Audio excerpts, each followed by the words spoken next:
효도! 안녕하세요. 주부를 꿈꾸는 남자 주꿈남입니다. 드디어 오늘 지옥에서 살아 돌아온 영상, 영원히 묻힐 뻔했던 영상, 여러분께서 심폐소생술을 해주셔가지고 이렇게 다시 셀프 등기 심화편이 살아 돌아왔습니다. 셀프 등기 심화편 그 첫 번째 국민주택 채권 매입 매도인데요. 바로 들어가 보시죠. 역시나 1편에서 안내드린 것과 같이 셀프 등기 시리즈는 강의 수준이다. 심하기 때문에 더 지루할 수 있습니다. 제가 하나하나 상세하게 알려드리고자 하는 이유는 스피디하게 딱딱 바로 그냥 사이트 접속, 입력, 출력 이것도 중요한데 내용과 과정을 이해하고 하시면 좀 더 쉽게 하실 수 있으실 거라는 생각에서입니다. 부동산이 각각 다르잖아요. 천편일률적으로 다 기계적으로 입력해서 결과값이 딱 나오면 좋지만 저랑 다 같지는 않을 거란 말이죠. 하다못해 인터넷 환경도 그렇고 이해를 바탕으로 하신다면 본인 부동산과 상황에 맞게 잘 기입하고 대처하실 수 있다고 생각되어서 제가 시행착오 겪었던 과정을 그대로 화면으로 보여드리며 설명드리겠습니다. 네이버에서 주택도시기금이라고 검색하시고 사이트로 바로 이동합니다. 메뉴 중에 청약 채권 이거 보이시죠?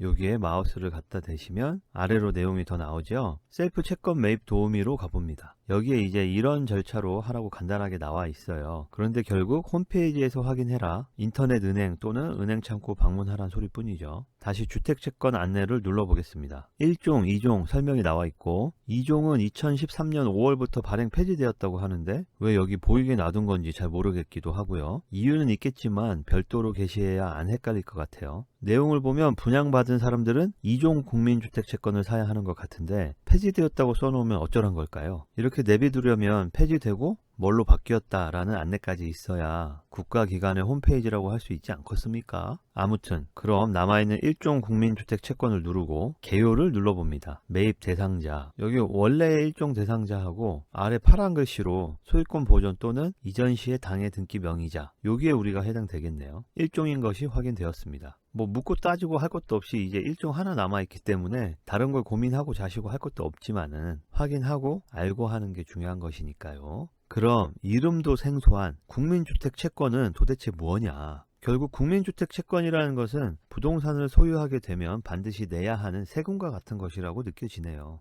저는 잘 이해가 안 되는 그런 이유를 갖다 붙여놓고 이름도 알쏭달쏭한 국민주택 채권, 너무 생소하죠? 이렇게 해놓고 사실 저는 지금 다시 읽어봐도 왜 내가 이걸 내야 하는지 모르겠고 잘 이해도 안 가고 법으로 강제해 놓은 사항인데요. 결국은 돈 내란 소리였다. 안 내면 등기 못한다고 하니 결국 취득하기 위한 세금 아닌가 하는 생각이 듭니다. 취득세를 내는데 말이죠. 또 내라고 하면 욕할까봐 그런가? 이해하기 힘든 개념을 도입해서 돈 내라고 하는 거 아닐까요? 욕먹을까봐 이거 괜히 좀 알쏭달쏭한 이런 개념과 이름으로 도입해가지고 돈 내라고 하는 거 아닐까요? 아닌가요? 자꾸 돈 내라고 하니 개빡칩니다. 아무튼 돈 내러 가봅시다. 자, 그럼 채권은 얼마짜리를 구입해야 되는가? 1종 국민주택채권 아래 항목들 중에 매입 대상 금액 조회를 누릅니다. 매입 용도가 나오네요. 눌러보시지요. 아래로 또 메뉴가 쭉 나오죠. 우리한테 해당되는 것은 부동산 소유권 등기, 아파트 주택 이거네요. 누르시고 지역을 선택해 주세요. 저는 서울로 하겠습니다. 건축물 시가표준액, 주택은 토지가 포함된 가격으로, 가격이 공시되지 않은 신규 분양 공동주택은 다음의 취득가격 기준, 취득가격은 분양가격 플러스 옵션 비용 빼기 분양가 및 옵션에 대한 부가세 플러스 선납 할인. 그러니까 전체 금액에서, 그러니까 쉽게 말하면 본 계약과 옵션 계약 전체 금액을 다 더하시고 계약서에 부가가치세라고 써있는 금액이 있어요. 그 금액을 빼시고 납입해야 되는 날보다 먼저 납입하셨을 때 이제 먼저 냈다, 선납했기 때문에 할인은 해줍니다. 그 할인 금액만큼도 빼주라는 얘기예요. 저 같은 경우엔 518,909,0911입니다. 이제 채권 매입 발행 금액 조회 이 버튼을 누르세요. 그럼 아래 칸에 금액이 나오네요. 채권 매입 금액 13,491,6366원, 이 금액을 기억해 놓으셔야 됩니다. 그리고 아래에 5,000원 미만은 절사, 5,000원 아래 금액으로는 다 0원으로 처리하라는 얘기죠. 5,000원 이상은 올림하여 1만원 단위로 채권 매입, 그러니까 최종 금액이 만원 단위로 기입하라는 얘기예요.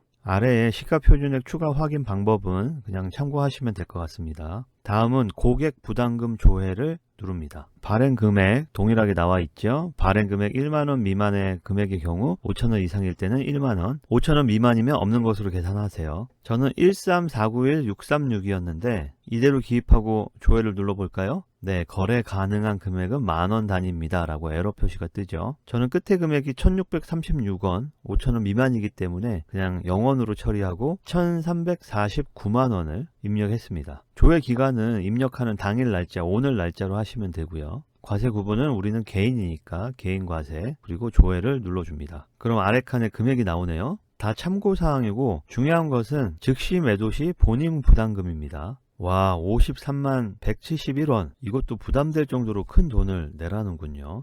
즉시 매도 시 본인 부담금, 사자마자 바로 판다는 거, 그게 그냥 돈 낸다고 이해하시면 쉬울 겁니다. 즉시 매도 시 본인 부담금이에요. 오케이, 그럼 이제 채권을 사러 가야겠죠. 국민주택 채권 매입을 누릅니다. 여기 이렇게 매입과 동시에 즉시 매도하는 경우에만 인터넷 은행을 통해서 채권 매입이 가능하다 라고 안내가 되어 있습니다. 제 주거래 은행은 기업은행이니까 눌러볼게요.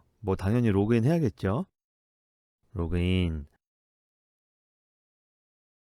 뭐야, 그런데 기업은행 메인 페이지로 나오네요. 채권 매입은 어디서 하는 거야? 다시 돌아가 봐도 없어요. 없군요. 그럼 은행은 로그인 되어 있으니까 다시 창에서 국민주택 채권 매입 창에서 기업은행 버튼을 눌러볼게요. 뭐야, 다시 로그인 하라네. 이건 연동이 안 되어 있다고 보는 게 맞네요. 엉망이네요. 채권 매입 가능한 은행 링크라고 해서 눌렀지만 로그인하고 나면 그냥 은행 홈페이지가 나오고 주택도시기금 페이지나 은행 페이지나 어디에서도 국민주택 채권 매입할 수 있는 란이 보이지 않아요. 상당히 혼란스럽습니다. 차라리 그렇다면 그냥 기업은행 홈페이지에서 검색을 해볼게요. 네, 여기 있네요. 요걸 클릭하면 채권 매입 가능한 페이지로 넘어왔습니다. 여러분, 주택기금 홈페이지에 국민주택 채권 매입 페이지에서 관련 은행 버튼을 눌러봐야 원하는 채권 매입 화면으로 넘어가지도 않고 로그인만 자꾸 하라고 하니까 왜 안 넘어가지지 하면서 전 한참 뒤로 갔다 앞으로 갔다 어디서 하는 거지? 어디서 매입할 수 있지? 하고 많이 헤맸습니다. 여러분들은 애초에 주택기금 홈페이지에 은행 링크를 통해서 넘어가는 생각을 버리시고 은행 홈페이지에 바로 가세요. 그리고 로그인부터 하시고 은행 홈페이지 내에서 검색하셔서 국민주택 채권 매입 페이지로 들어가시는 게 좋겠습니다. 그러면 왔다 갔다 헷갈릴 필요도 없이 바로 매입하실 수 있을 것 같습니다. 자, 이제 순서대로 정보들을 기입해 볼까요? 징구기관은 저희가 아파트 등기 관련해서 채권 매입 매도를 하기 때문에 법원 등기소 대법원을 클릭을 해줍니다. 제가 대리인이니까 대리인 신청으로 선택을 해주시고 매입 의무자는 실제 계약상에 아파트 분양 받으신 분, 아파트 소유자로서 소유권 이전 등기 받으시는 분 주민등록번호를 입력하시면 돼요. 그리고 확인. 아래에 국민주택 채권 매입 정보가 나오죠. 매입 의무자 성명에 똑같이 소유권 이전 등기 받으시는 분, 실제 아파트 소유자분 성함을 넣으시고요. 아래 주민번호는 자동적으로 입력이 됩니다. 대리인명과 출금계좌 정보는 제 아이디로 기업은행에 로그인을 했기 때문에 제 개인정보가 그대로 자동으로 입력이 됩니다. 매입 대상 항목을 보시면 이렇게 선택 항목이 나오는데 부동산 등기, 소유권 보존 및 이전에 해당되겠죠. 등기용 등록번호, 이게 뭘까요? 이 물음표를 눌러보면 이렇게 안내가 나와 있고요. 일반적인 우리 같은 개인인 경우에 주민등록번호가 되겠습니다. 매입 의무자의 아파트 소유자의 주민등록번호를 기입하시고요. 자, 다음은 발행 금액에서 수납 금액 계산을 클릭해 줍니다. 이렇게 고객 부담금 조회 화면이 나오고요. 이 내용들은 아까 다 주택기금 홈페이지에서 다 확인을 했죠. 아까 10,000원 단위로 입력한다는 그 금액입니다. 기억을 하여 놓으셔야 돼요. 제 경우에 발행 금액은 1,349만원입니다. 그리고 과세 구분은 개인이기 때문에 개인 과세이고요. 발행 구분은 샀다가 바로 파는 즉시 매도입니다. 그리고 수납 금액 계산을 눌러보겠습니다. 제일 하단에 본인 부담금 53만 171원, 아까 확인한 금액하고 동일하네요. 아래 확인을 클릭하면 자동 적용됩니다 라고 되어 있죠. 확인을 클릭합니다. 다음으로는 출금 계좌 비밀번호 입력하는 거고요. 이렇게까지 입력하시면 돼요. 그 아래에 채권 판매 대행인 코드 있잖아요. 숫자 7자리 판매 대행인 조회, 이거는 판매 대행인으로 등록되어 있는 사람이 입력하는 항란입니다. 그런데 제가 호기심에 판매 대행인 조회 버튼을 눌렀어요. 그랬더니 이렇게 주민번호를 입력하라고 나오죠. 제 거를 그냥 한번 입력해 보았더니 이렇게 에러 코드가 뜹니다. 조회 내역이 없다고 대상을 확인하라고 뜨죠. 에러 코드를 확인한 다음에 다시 화면으로 돌아와지는데 불필요하게 이렇게 누르실 필요 없습니다. 해당 사항이 아니기 때문에 그냥 공란으로 비워놓고 확인 버튼을 누르십니다. 그러면 입력 정보 확인 화면으로 넘어옵니다.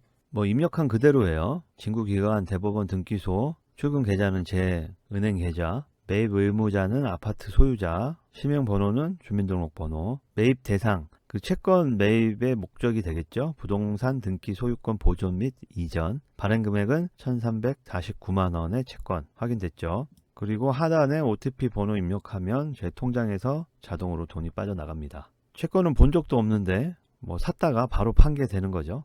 결제 과정에서 제가 매입하고자 하는 채권의 정보가 이렇게 보여집니다.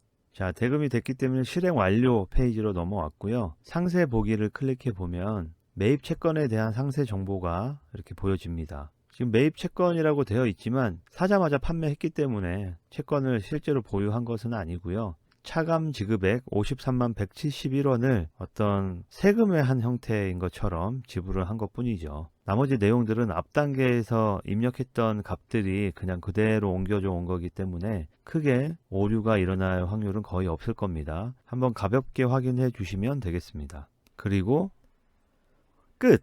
마무리인 줄 알았는데 이걸 꼭 출력해서 가져가셔야 하거든요. 이 영수 확인 필증을 말이죠. 그런데 호환되는 프린트가 정말 다양하지 못하다. 너무 제한적이라서 우리 회사 컴퓨터로는 출력이 안 되더라고요. 아니 그래도 브랜드 인지도가 꽤나 있는 캐논 복합기인데 이렇게 대중적인 게 안 되면 어쩌란 건지 원. 그래서 오류가 떴어요. 출력하는 과정에서 출력 못한다고. 그리고 창이 닫혀버렸네요. 다시 확인하려면 또 찾아 들어가야 돼.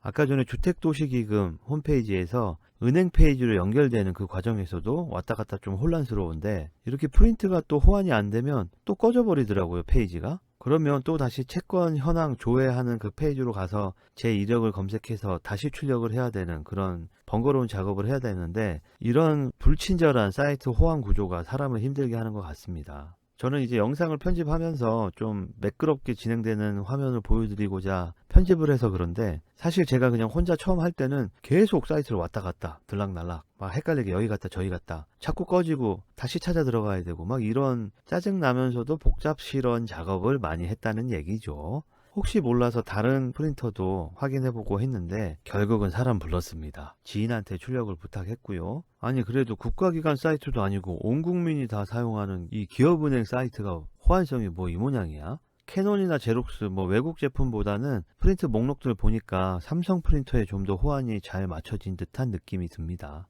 아무튼 이런 컨디션은 은행 사이트마다 또 다를 거예요. 주거래 은행이 어딘가에 따라서 또 사용하시는 프린터가 어떤 브랜드이신지 출력 가능한지 먼저 확인도 하셔야 돼요. 이걸 원본으로 가져가야 하기 때문에 꼭 출력하셔야 됩니다. 와, 이거 설명하는데 13분이라니. 등기 인지세 내는 거랑 또 그거 역시 또 돈 내는 거네요. 부동산 한번 사고 나면 또 엄청 내는군요, 돈을. 그리고 이 폼 작성, 등기 인지세 내는 거 요것들은 또 별도로 시리즈로 이어서 업로드 하겠습니다. 한꺼번에 다 하면 영상이 너무 길어질 것 같아요. 그렇게 되면 또 보시는 분들께서도 집중력도 떨어지시고 또 지치시기도 할 것이고 해서 이렇게 구비 문서들마다 준비하는 영상을 별도로 업로드 하도록 하겠습니다. 오늘 생소한 개념이었던 국민주택 채권이 무엇인지 또 어떻게 온라인으로 요즘 엄청 덥잖아요. 더운데 막 땀 뻘뻘 흘리면서 은행 왔다 갔다 안 하고 어떻게 하면 집에서 편하게 할 수 있는지 우리가 함께 확인해 보았습니다. 와우, 편집 작업 제가 아직 미숙해서 그런지 장난 아닙니다. 생각보다 편집 더 힘드네요. 이 화면 타이밍하고 이 말하는 제 설명하고 이 타이밍을 맞추는 게 보통 일이 아니네요. 여러분 구독과 좋아요 꼭 눌러 주셔야 돼요. 아시겠죠? 그러면 저는 등기 인지세 납부 방법으로 다시 인사드리도록 하겠습니다. 시청해 주셔서 감사합니다. 안녕히 계셔요.